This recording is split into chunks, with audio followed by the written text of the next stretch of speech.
Hello students, this is Jain and welcome to classes. तो बच्चों, आज हम आपके साथ डिस्कस करेंगे फिजिक्स का एक इंपॉर्टेंट टॉपिक यानी कि कन्वर्जन ऑफ यूनिट के बारे में। बेसिकली बच्चों, जूनियर क्लासेस में आपको बताया जाता है कि वर्क की यूनिट जूल होती है, फोर्स की यूनिट न्यूटन होती है। तो यहाँ तक हम बात करते हैं उसके एमकेएस यूनिट की, लेकिन आज के टॉपिक में हम डिस्कस करेंगे कि how can be converted MKS to CGS, यानी कि एमकेएस को हम सीजीएस यूनिट में कैसे कन्वर्ट करते हैं। तो पहले तो मैं बोल रहा हूं एमकेएस और सीजीएस वर्ड को, तो पहले हम इन दोनों वर्ड को डिफाइन करेंगे कि रियलिटी में एमकेएस का मतलब क्या होता है, वहीं पे सीजीएस का मतलब क्या होता है। तो बच्चों, एक छोटा सा टॉपिक पहले स्टार्टिंग में डिस्कशन कर लेते हैं हम दो वर्ड के बारे में। पहला वर्ड हम लिखते हैं एमकेएस और दूसरा वर्ड हम लिखते हैं सीजीएस। तो एमकेएस का मतलब होता है मीटर, एम फॉर मीटर, के फॉर किलोग्राम,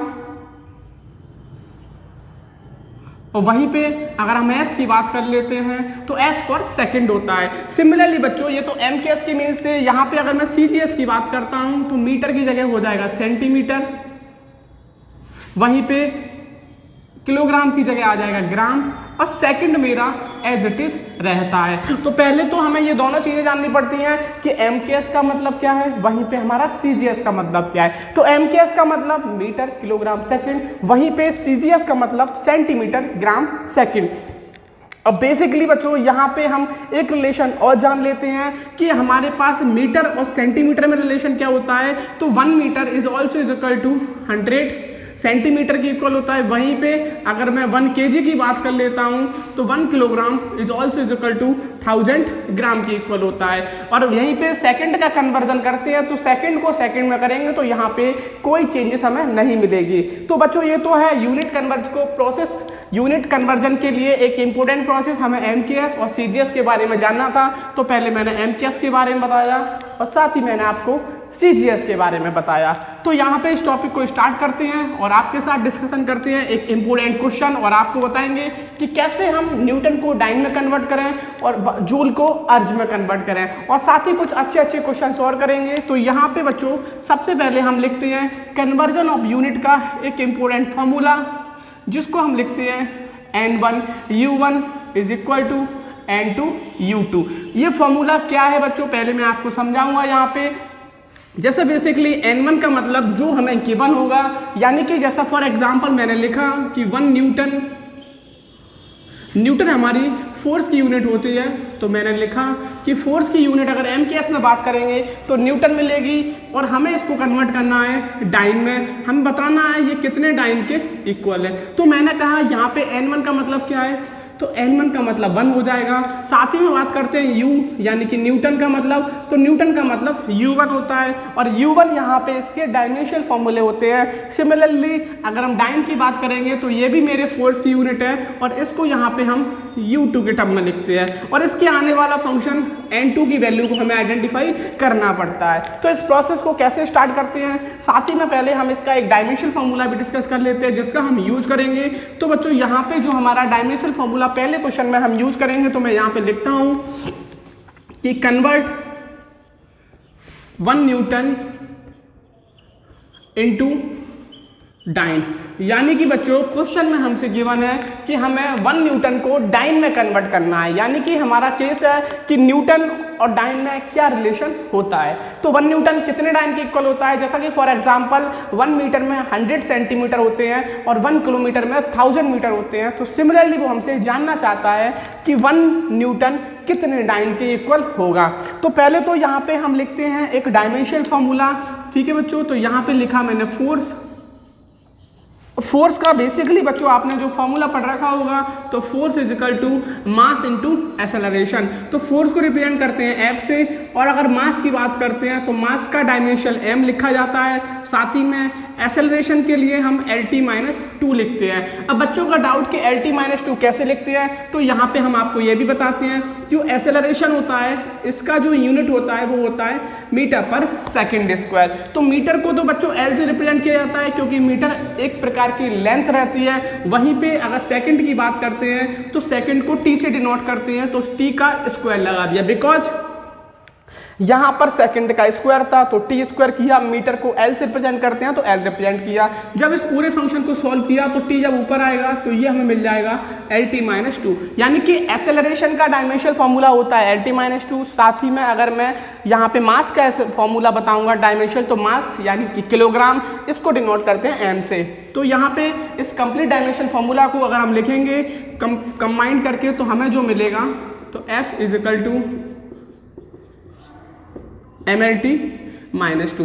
तो ये तो होता है फोर्स का डायमेंशनल फॉर्मूला है जिसका हमें इस क्वेश्चन में यूज करना पड़ेगा।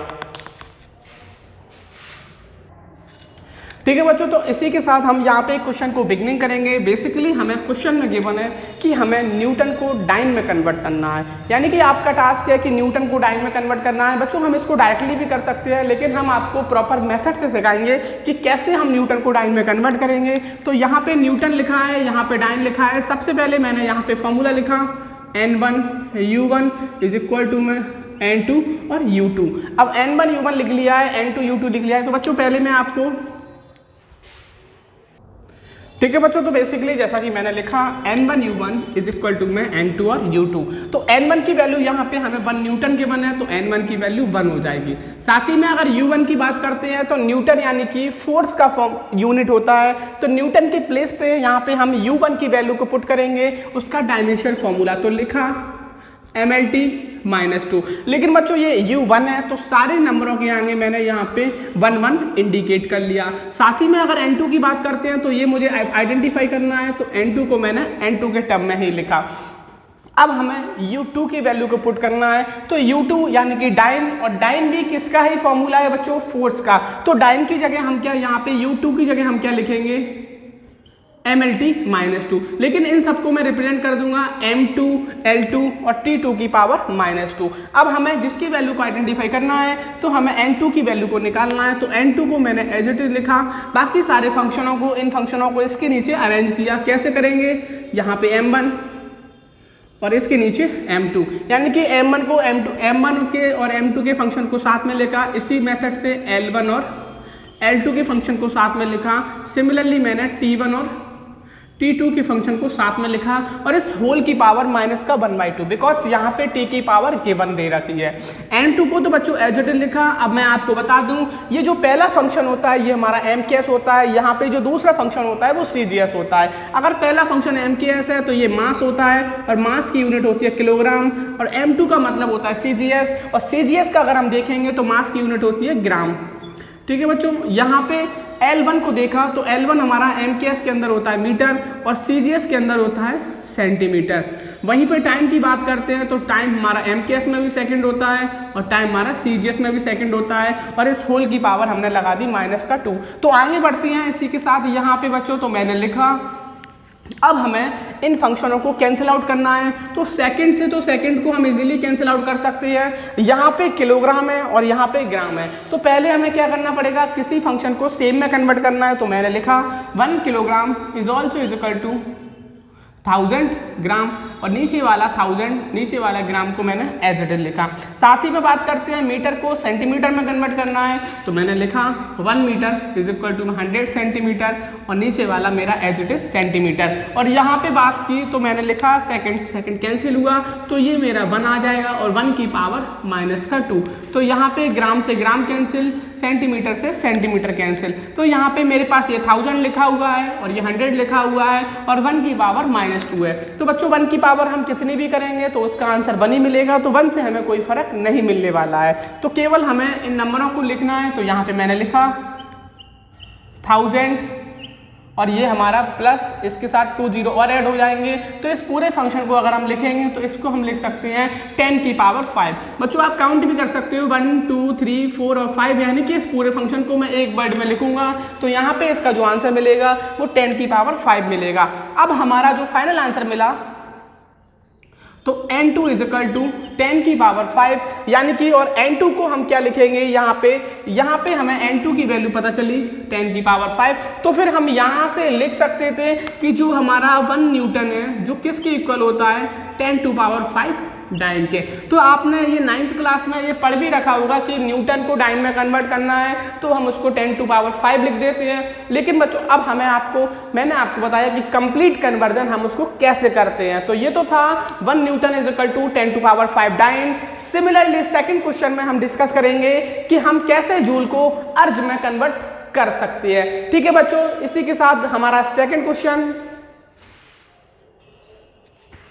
ठीक है बच्चों, तो हमारा सेकंड क्वेश्चन हम डिस्कस करेंगे कि हम जूल को अर्ज में कैसे कन्वर्ट कर सकते हैं। लास्ट क्वेश्चन में हमने देखा कि फोर्स का जो हमारा एमकेएस यूनिट होता है तो वो न्यूटन होता है और उसी के साथ उसका सीजीएस यूनिट होता है तो वो डाइन होता है। तो यहाँ पे हमने रिलेशन भी आइडेंटिफाई किया कि 1 newton is also is equal to 10⁵ dyne रहता है। सिमिलरली हमें बताना है कि 1 जूल में कितने अर्ज होते हैं। तो यहाँ पे हमने सेम प्रोसेस को अप्लाई किया। सबसे पहले मैंने फॉर्मूला मेंशन किया N1U1 is equal to N2 और U2। तो पहले मैं आपको बताता हूँ कि हमारा वर्क का डायमेंशनल फॉर्मूला क्या होने वाला है, क्योंकि ये भी वर्क की यूनिट है और ये भी वर्क की यूनिट है। तो वर्क को मैंने लिखा वर्क, और वर्क इज इक्वल टू आपने फॉर्मूला पढ़ रखा होगा, वर्क इज इक्वल टू हम लिखते हैं फोर्स इनटू डिस्टेंस या फिर डिस्प्लेसमेंट। तो उससे कोई फर्क नहीं पड़ने वाला यहाँ पे। तो वर्क को तो मैंने W लिखा। अब फोर्स का हम डायमेंशनल फॉर्मूला लास्ट में मैंने आपको अभी निकाल के बताया था, फोर्स की जगह लिख सकते हैं MLT-2। वहीं पर डिस्टेंस की बात करते हैं तो डिस्टेंस एक प्रकार की लेंथ होती है, तो डिस्टेंस की जगह भी या डिस्प्लेसमेंट की जगह हम L लिख सकते हैं। तो जो वर्क का डायमेंशनल फॉर्मूला मिला, M तो एज इट इज लिखा, ये L की पावर 1 और L की पावर 1 तो L की पावर 2 हो जाएगा और ये L की पावर T की पावर -2 हो जाएगा। तो M L2 और T -2। तो वर्क का डायमेंशनल फॉर्मूला पहले मैंने आपको निकाल के दिखाया, क्योंकि वर्क इज इक्वल टू होता है फोर्स इनटू डिस्टेंस या डिस्प्लेसमेंट। फोर्स को बोलते हैं मास इनटू एक्सेलरेशन, मास को रिप्रेजेंट करते हैं M से, एक्सेलरेशन का होता है LT-2। यानी कि फोर्स का डायमेंशनल फॉर्मूला होता है MLT-2, साथ ही में डिस्प्लेसमेंट को L से रिप्रेजेंट करते हैं और इस फॉर्मूले को मैंने कंबाइन किया तो आंसर मिलेगा ML2T-2। अब हमें क्या करना है, यहाँ पे इसको सॉल्व करेंगे। तो मैंने देखा कि N1 की वैल्यू मेरे पास 1 है।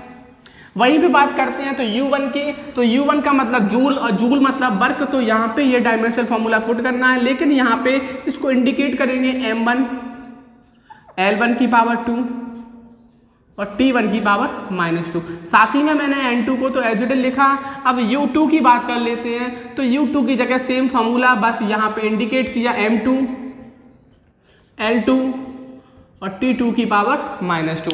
अब बच्चों जैसा कि लास्ट क्वेश्चन में हमने किया था कि यहाँ पे N2 की वैल्यू को आइडेंटिफाई करना है, तो ये N2 लिखा और साथ ही में मैंने लिखा M1/M2 और यहाँ पे मिलेगा L1/L2 इस पूरे की पावर 2 और ये मिलेगा T1/T2 और इस पूरे की पावर -2। अब यहाँ पे क्या करेंगे बच्चों, यहाँ पे मैंने लिखा N2 तो एज इट इज लिखा। यहाँ पे देखा कि जो ऊपर वाले M1 L1 T1 है ये हमारे MKS को रिप्रेजेंट करते हैं, साथ ही में M2 L2 और T2 है वो हमारा CGS को रिप्रेजेंट करता है। तो MKS को रिप्रेजेंट करता है यानी कि M1 हमारा मास है, तो मास की जगह मैंने लिखा किलोग्राम, ये भी मास है और यहाँ पे लिखा ग्राम।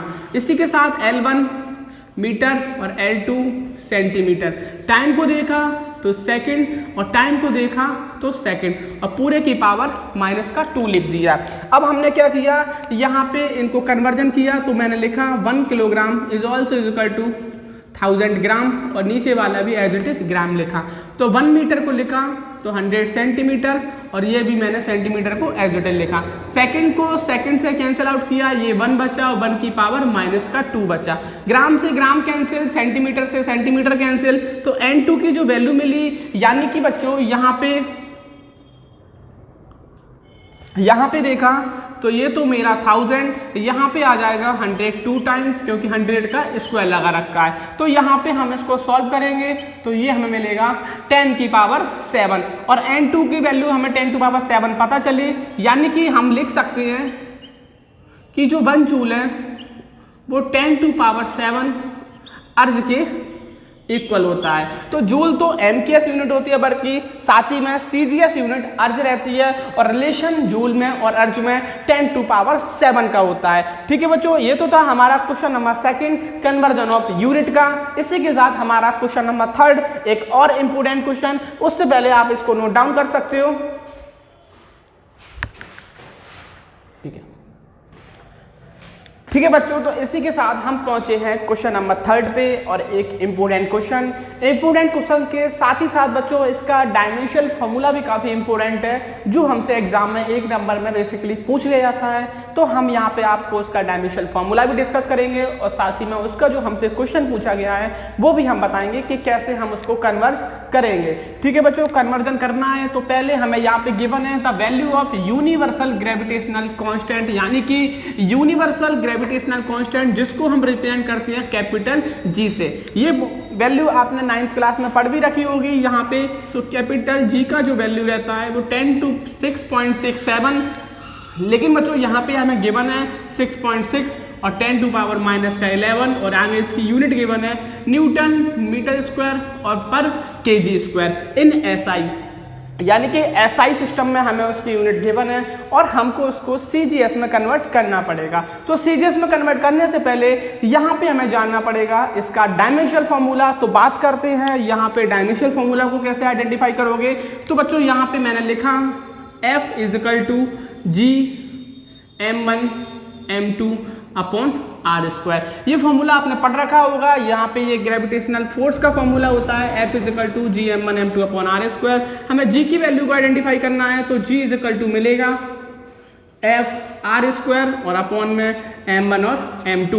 अब हमें पहले निकालना है इसका डायमेंशनल फॉर्मूला। तो F हमारा फोर्स होता है, तो फोर्स का मैंने अभी आपको स्टार्टिंग में बता रखा था कि फोर्स = मास इनटू एक्सेलरेशन। तो ये उसका डायमेंशनल फॉर्मूला होता है mlt-2। मास को m से रिप्रेजेंट करते हैं, लेंथ को l से रिप्रेजेंट करते हैं, टाइम को t से रिप्रेजेंट करते हैं। याद रखना बच्चों तीनों इंपॉर्टेंट हैं, मास को m से, लेंथ को l से और टाइम को t से। तो यहाँ पे था फोर्स का होता है मास इनटू एक्सेलरेशन का होता था lt-2। तो कंप्लीट फोर्स का जो डायमेंशन मिलता है तो कंप्लीट फोर्स का मिलता है mlt-2। बात कर लेते हैं r, तो r होती है रेडियस और रेडियस का मतलब होता है लेंथ। तो रेडियस का जो सिंबल होता है वो हम l लिखते हैं और यहाँ पे इसका किया स्क्वायर। इसी के साथ मासेस की बात करते हैं तो ये m और ये भी हमें m मिलेगा। तो हमने इसको सॉल्व किया, तो सॉल्व करने पे मैंने देखा एक m से एक m को मैंने कैंसिल किया। ये m जब ऊपर आएगा तो m की पावर -1 बन जाएगा, साथ ही में l की पावर 3 और t की पावर -2। तो g का जो ग्रेविटेशनल फॉर्मूला मिला, सॉरी बच्चों g का जो डायमेंशनल फॉर्मूला मिला m-1 l3 और t-2 मिला। ये एक इंपॉर्टेंट फॉर्मूला है, यहाँ से ही इस क्वेश्चन को हमें आगे कंटिन्यू करना पड़ेगा। तो पहले हमें जानना होता है कि हम डायमेंशनल फॉर्मूले को कैसे आइडेंटिफाई करें। ठीक है बच्चों, तो डायमेंशनल फॉर्मूला मैंने आपको बता दिया। अब हमें उसको कन्वर्ट करना है सीजीएस सिस्टम में। तो पहले तो यहाँ पे मैंने इस प्रोसेस को आगे बढ़ाया और लिखा n1 u1 = n2 और u2। अब हमें u2 को पता कराना है, u1 की वैल्यू पता है तो n1 की जगह लिखा 6.1 10 to पावर -11। बात कर लेते हैं u1 की जगह, तो u1 की जगह हम इस फॉर्मूले को लिखेंगे तो लिखा m-1 l3 और t-2, ये m1 और ये l1 और ये t1। n2 पता करना है तो n2 को तो एज इट इज लिखा और u2 की जगह सेम फॉर्मूला लिख के बस यहाँ पे उसके नंबर को हमें चेंज करना है।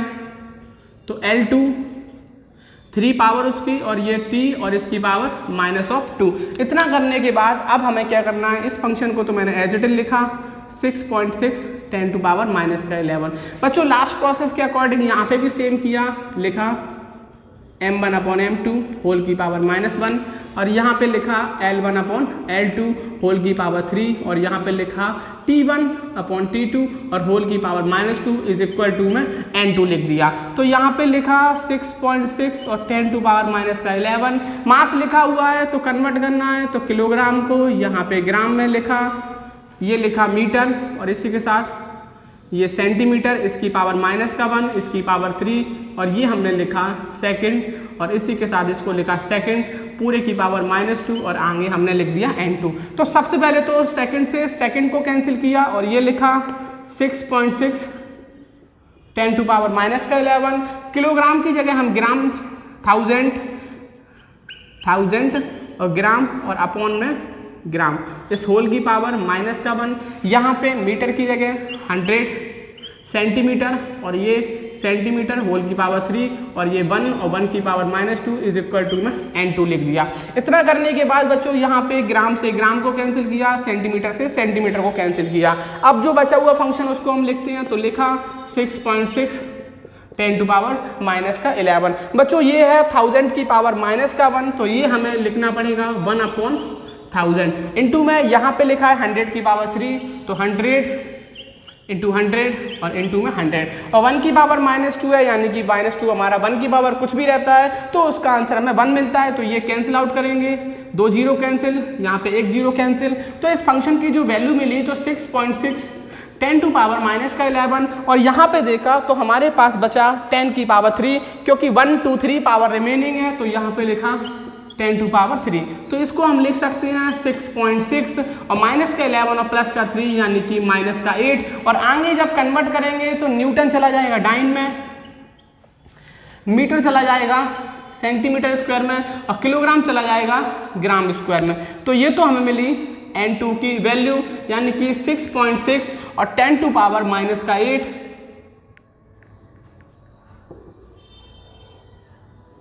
ठीक है बच्चों, तो यहाँ पे ये तो था उसका कन्वर्जन कि जब मेरे पास 6.6 10⁻11 न्यूटन मीटर स्क्वायर पर केजी स्क्वायर हमें यहाँ पे गिवन था और वो हमारा MKS वैल्यू या SI वैल्यू था और हमें कन्वर्ट करना था उसको CGS में। तो CGS में कन्वर्ट करने के लिए पहले मैंने यहाँ पे उसका डायमेंशन फॉर्मूला पता किया, बाकी हमने लास्ट प्रोसेस की तरह इसको लिखा N1U1 = N2U2। Same process apply की, किलोग्राम से ग्राम में कैंसिल, किलोग्राम और ग्राम को आपस में कन्वर्ट करके कैंसिल आउट किया और फाइनल आंसर मिला 6.6 × 10⁻8 और कन्वर्ट करना था उसके डायमेंशन को, तो न्यूटन की जगह डाइन आएगा, मीटर की जगह आएगा सेंटीमीटर और किलोग्राम की जगह आ जाएगा ग्राम। ठीक है बच्चों, ये तो था यूनिट कन्वर्जन कि कैसे हम उसको अपडेट कर सकते हैं, न्यूटन को डाइन में, वहीं पे जूल को अर्ज में। अगर वीडियो अच्छी लगी हो बच्चों तो चैनल को लाइक शेयर और सब्सक्राइब जरूर करें। All the very best.